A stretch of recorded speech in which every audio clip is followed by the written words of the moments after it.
What's up? What's up, team? Welcome to the pod. I'm so glad you're here, tuning in from wherever. Maybe you're on your walk, doing the dishes, tidying up your room, or in the car, or maybe doing something completely different, but I'm really glad you hit play. My name is Alice. If this is your first time here, then hi.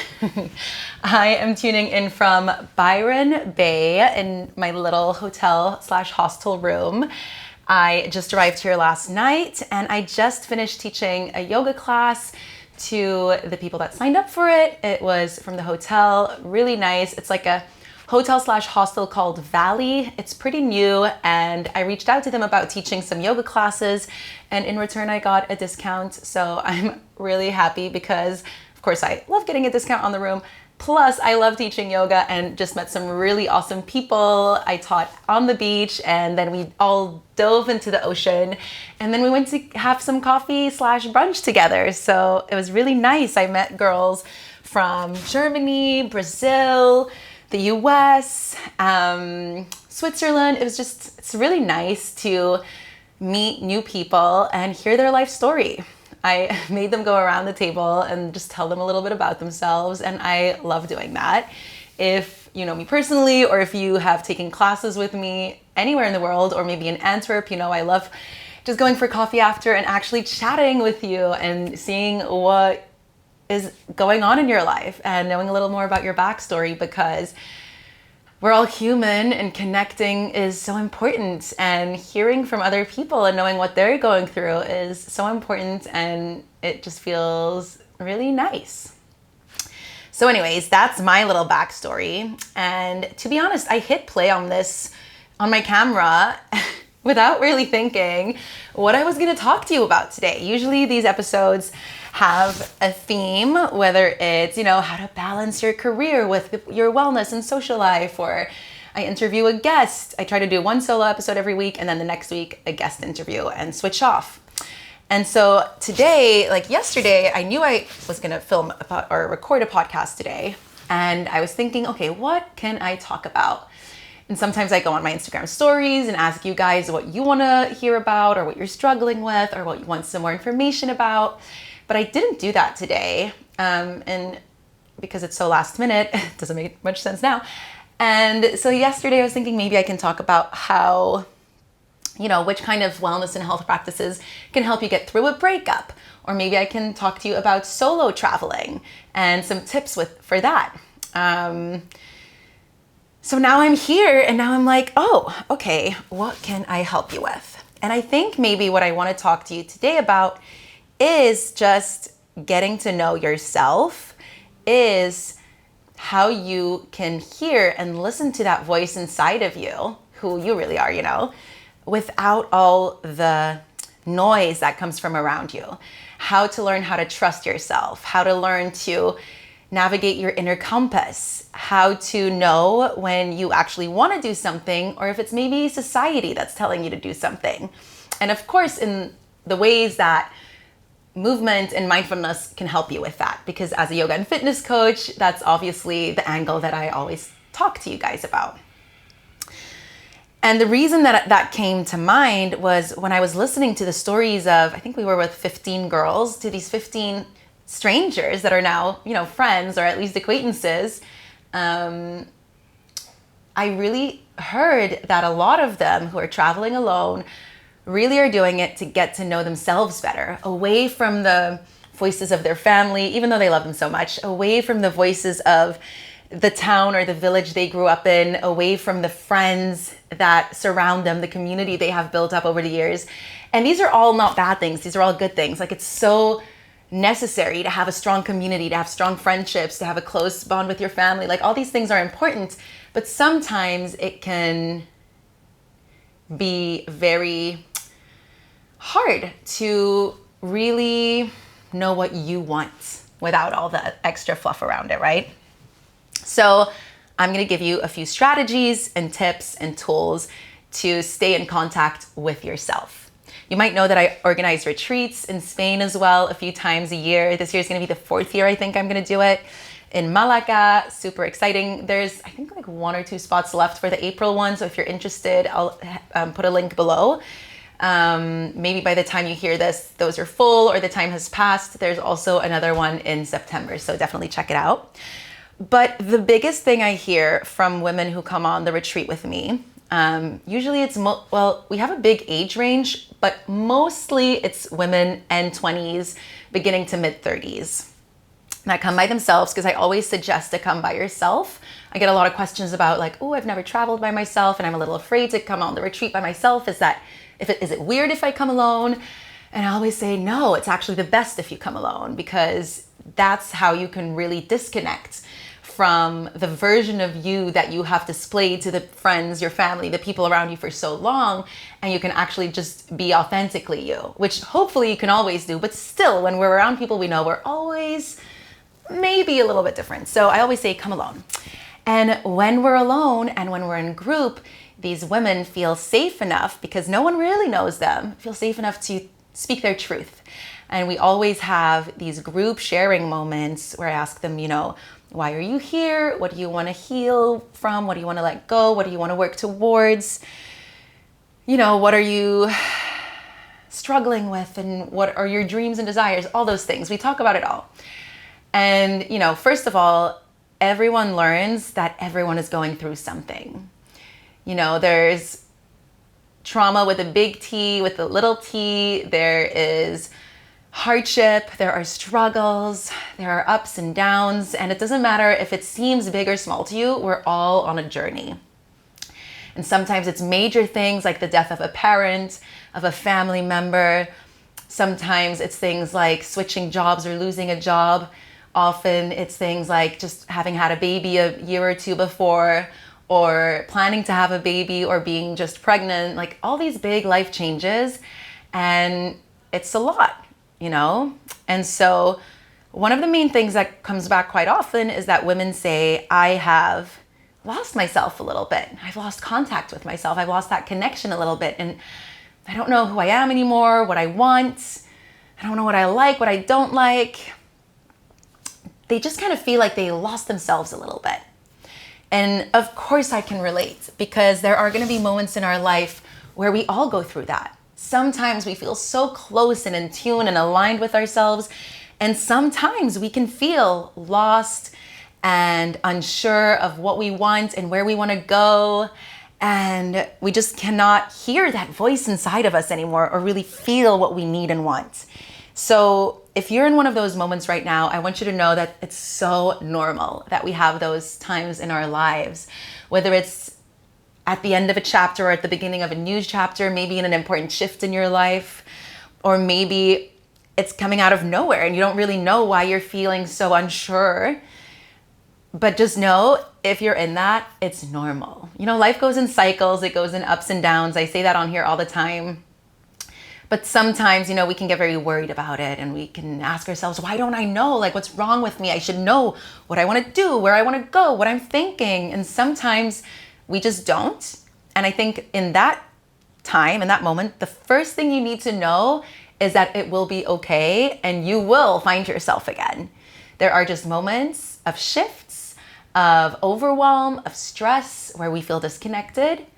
But instead of getting more worried about that disconnection, just try to lean into it, try to breathe, try to give yourself grace and love and space, and know that you will find yourself again. It might take a little bit of time. It might take a little bit of soul searching. It might take a little bit of breathing, but you will get there. And I relate, because I remember about a year and a half ago, 2 years ago, I was in a relationship at that time, and I was really struggling. And instead of asking myself, I couldn't ask myself, what do I want? I was like, do I still love this person? Do I want to be in this relationship? Is it worth fighting for? Am I fighting enough? Am I fighting in the right way? And I was asking myself all these questions that I couldn't hear or find or feel the answer to. And maybe it's that I was too afraid because I kind of already knew the answer and I didn't want to face it. Or maybe it was that I really didn't know. Maybe it was that I didn't want to know. Who knows? But I remember in that time, I was asking everyone else around me. I was asking my friends. I was asking my parents, my sisters. I was literally Googling, like, when do you know if it's time to give up? When do you know if it's time to fight? And of course, no one could give me the right answer because no one can answer that for you. Unfortunately, I asked my therapist, can you tell me what to do, please? I don't know anymore. And a good therapist will give you all the options and all the answers. And she said, there's two types of couples. One type, they don't fight a lot. They don't have a lot of disagreements. They don't, everything's pretty gentle and smooth flowing. And maybe at the end of their life, in 40, 50 years, they'll feel a lot of love and connection and they'll be happy. And then you have other couples that do have those struggles and have to grow and fight and learn and disagree and find each other again. And at the end of the road, they'll look back and they will have learned a lot about themselves, a lot about each other, and have grown a lot. And she said there's not a right or wrong. It doesn't mean that the couples, the first one I described, are less happy or have learned less or have grown less. But it definitely means that the second couple grew and learned a lot. But is it worth the struggle and the fighting and the work, So I was like, well, thank you for that answer. I still don't know what I have to do now. And ultimately, I learned in that moment that after a few months, I really think it was actually a year and a half of being together and apart and breaking up and getting back together. We went on a couples retreat. We did everything. Ultimately, at one point, I just knew. My body was telling me, I was feeling pains everywhere. Nothing was working how it used to work. I was tired. And then at some point, one moment, I just knew. I was like, okay, this is the sign. It's not working anymore. We tried, we fought, we worked, we did everything we could. And even though we love each other, the voice inside me finally spoke loud and clear, like, no, this is a no. It took her a while to speak up. And I've always been very in touch with my inner voice. And I've always been very in touch with my body, knowing when it says like something is not vibing or something is not right or it doesn't feel aligned.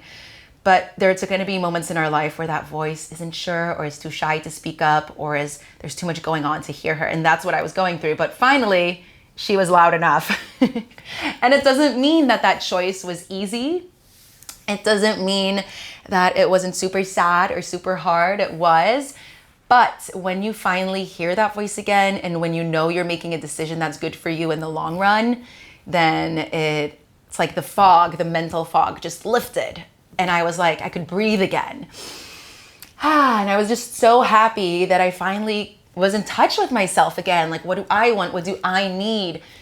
And yeah, all this long winding story to just tell you that it's normal that sometimes you lose touch with yourself. I also think it's part of growing pains. Like, it's part of life as we lose ourselves a little bit, because then we have to do the work to find ourselves again, or we have to let go in order to find ourselves again, and know that sometimes it's not about doing the work, but it's about surrendering and easing in and just feeling and being and breathing. So tip number 1 was, know that you will find yourself again.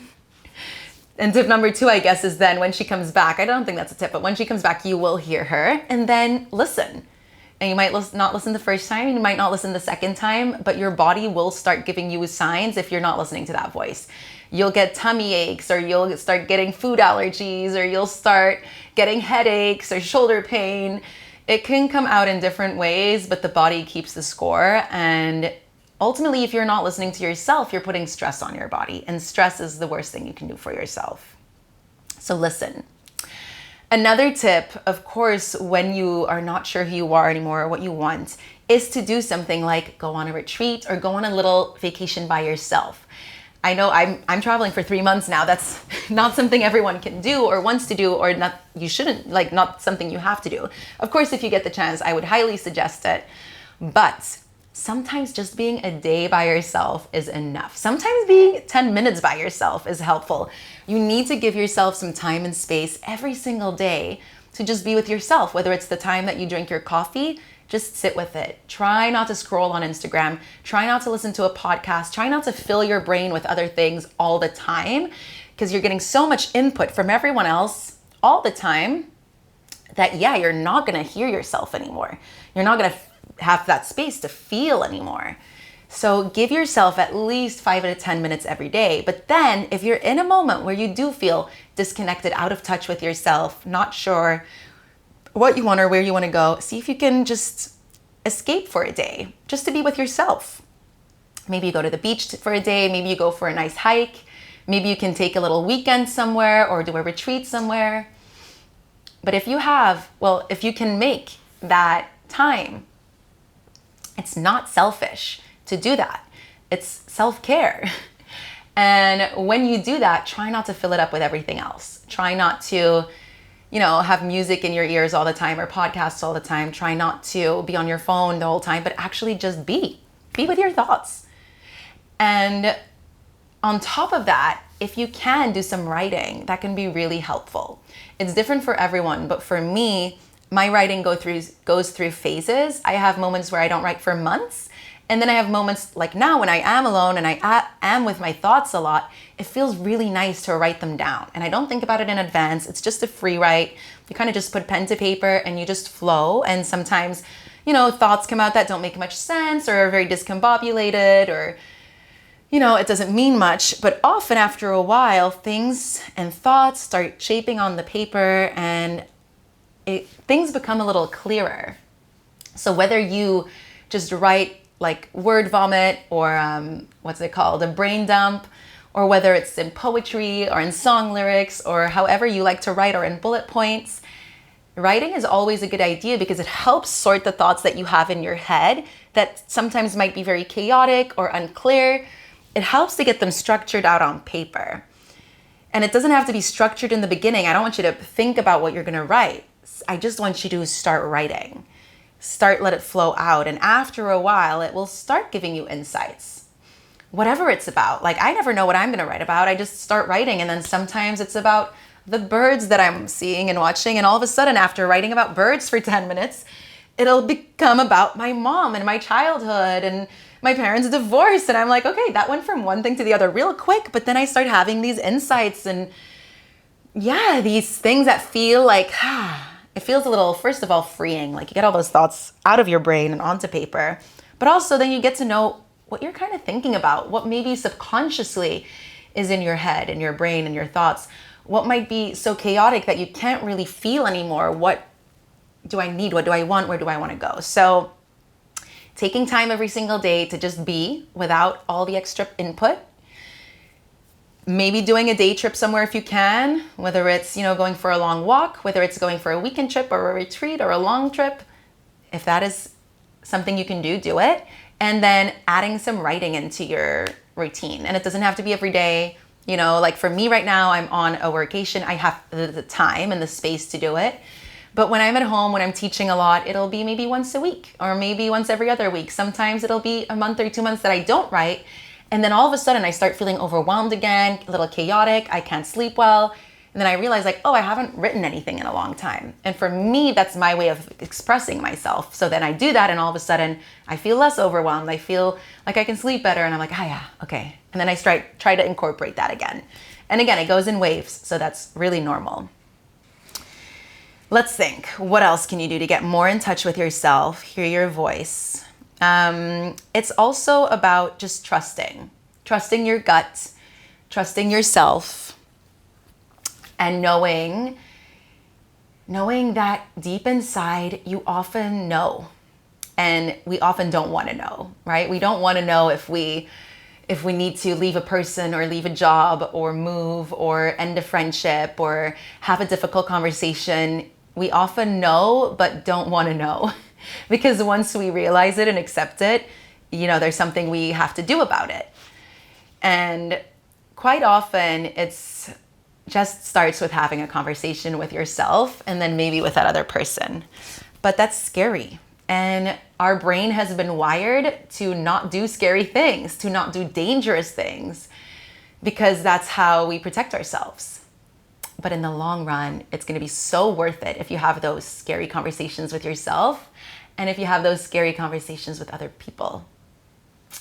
As I grow up and as I get older, quote unquote wiser, who knows, to my friends listening, they'll be like, Alice. I've learned to kind of really lean into that uncomfortable feeling of when you have to say something to another person, or when you want to or need to or have to say something, talk about something big or small, but it's uncomfortable. to feel that feeling. I feel it in my chest, in my tummy, in my cheeks. And I'm like, oh, I don't want to say this, but I should. And I kind of started enjoying that feeling because this is really weird, because I know that then when I do say it, and it might come out a little chaotic or hard or messy or clumsy, because, when you're nervous and scared, the words can come out a little nervous and scared. But then afterwards, when you have that conversation, first, usually it's not that bad or scary, or gets received that in a bad way. Usually people are very grateful and thankful for honesty and vulnerability, and then you can talk about it. But also, selfishly, afterwards, you feel so much better and so much lighter, right? So that's a feeling that I have when I have to have a hard conversation with someone else. But then if we pull it back to what we're talking about, which is not being sure what we want, not feeling like ourselves anymore, that sometimes we need to have that uncomfortable conversation with ourselves. And often, it might not feel the same as when we have a difficult conversation with someone else. For me, that feels different. But often I won't realize I need to do that by actually feeling that feeling or consciously knowing I have to talk to myself and ask these hard questions. But it comes out for me in that I realize that I'm numbing in other areas of my life. Or with other tools. So I'll start binging a lot of podcasts. I'll start binging a lot of Netflix or TV shows. Every free moment I have, I will try to fill with other things. I will make all my to-do lists, and I will reach out to people. I will be scrolling on social media much more. I'll constantly have my headphones in to listen to podcasts. When I get home, I'll turn on my show in the evening. And I realize that once I start, a little bit of this is fine, but once I start doing this a lot, I realize oh yeah, I'm actually trying to numb something. I'm trying to run away from something. And I guess it's my responsibility, if I want to feel good, even though it's going to be hard, it's my responsibility to figure out what I'm trying to run away from, what I'm trying to numb, what I'm trying to, not step into awareness, but keep in the shadowy corners of my brain. And then how do you do that? Is you stop numbing. You just don't turn on the TV when you feel the urge. You go for that walk and you leave your AirPods at home, or you leave your phone at home. Oh my God, so scary, right? And then you just listen. And then you might notice a tendency that even when you don't have any distractions, you're going to be looking for them. You're going to be looking for, let me look what the birds look like today. Let me see what the people are doing. And that's normally nice and fine, but you're still trying to get out of your thought pattern. And thoughts are just thoughts. They don't have to be reality. But thoughts are different than that major voice you have, or that guiding compass inside yourself that'll help you make your decisions. Decisions are always hard. There's not one right decision, but know that once you make a decision, you can always change your mind again. But being in that in-between of not knowing, of not sure, that is what kills us, right? That is what is so heavy and hard to be in. So sometimes you just have to be really cold and hard with yourself, or that's not the right terminology, but sometimes we just have to make the choice and then know that we can always change our minds later. But it's gonna give you a lot of freedom. But in order to make that choice, you wanna listen to yourself a little bit. You wanna give your brain, your body, the space, the stillness, the chance to process. And then once you can process, you can process the subconscious, I think. And then when you do that, when you allow yourself time and space for that, you can then process it consciously. Okay, what are the pros? What are the cons? How does that make me feel? How would that make me feel? Giving yourself that time and space. Okay, this was kind of a long monologue. I hope it's a little bit helpful. To retrace, I definitely didn't take any notes. As you can see, I'm just chatting away. To retrace our steps, to summarize, give yourself time and space. Know that you will find yourself again. It will pass too. It's normal to have moments of not knowing and disconnecting and then connecting with yourself again. Writing, trying to give yourself maybe a little day away, a little getaway, whether it's a few hours, a full day, a weekend, a week, or 3 months. Also, just every day taking 5 to 10 minutes for yourself without feeling selfish. Like, we all have different lives, and if you have kids, it can be really hard. But if you're in a partnership, it's not selfish to ask your partner to, make sure that you can be alone for 10 minutes. Like that should be achievable. What else did I say? Then writing, doing things without input all the time, so that your subconscious can process, and then you can consciously start making choices. And then, just talking to people, go to a therapist, talk with your friends about things. Like you don't have to keep everything for yourself. Once you start talking with people, you realize we're all on a journey, and we all have these types and times in our lives where we're not sure what we want, where we want to go, who we are, what's our identity, and that, you're growing older every single day, and you're going to change, and your needs are going to change, your wants are going to change, and that's a good thing. If we would stay the same our whole life, then you're not living it right. We have to learn, we have to grow, we have to evolve, we have to change our minds and make mistakes and then try again. And that's part of the beauty of life, because you're only here once, at least in this shape and body. So you want to use it to the fullest, live it to the fullest. And I think I'm just going to end with that. YOLO, you only live once, and you could literally die tomorrow. And I say this a lot in my classes, but like this past year, some things have happened that made me realize you could really not wake up tomorrow. So ask yourself how you want to live and what you still want to do. And that might help you in feeling a little more in touch with yourself again, to know like, okay, yeah, if I wouldn't wake up tomorrow, what are some of the things that I would still want to do? And I'm not asking this question to overwhelm you more or put more pressure on you. If it's doing that, then ignore what I'm saying. But it might help put things in perspective for you. We often are so worried about things that don't really matter. And of course, like every problem is real, no matter how big or how small. But when you zoom out, you realize these are just, often we make problems bigger in our head than they are. We make decisions heavier than they are, because you can always change your mind. You can always move back. You can always, if you go on a trip, you can always decide to leave early. We have the power. We can always choose to change again. So to close, I want to remind you that you got this. You're amazing. You're special. You're beautiful. And you can be brave enough to listen to that inner voice.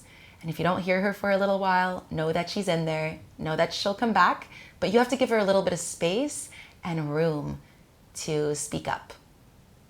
Okay? Thank you so much for listening. I hope you have a beautiful rest of your day wherever you are. And I appreciate that you spent your time here with me. I hope I'll see you next week, and namaste. You got this. Bye.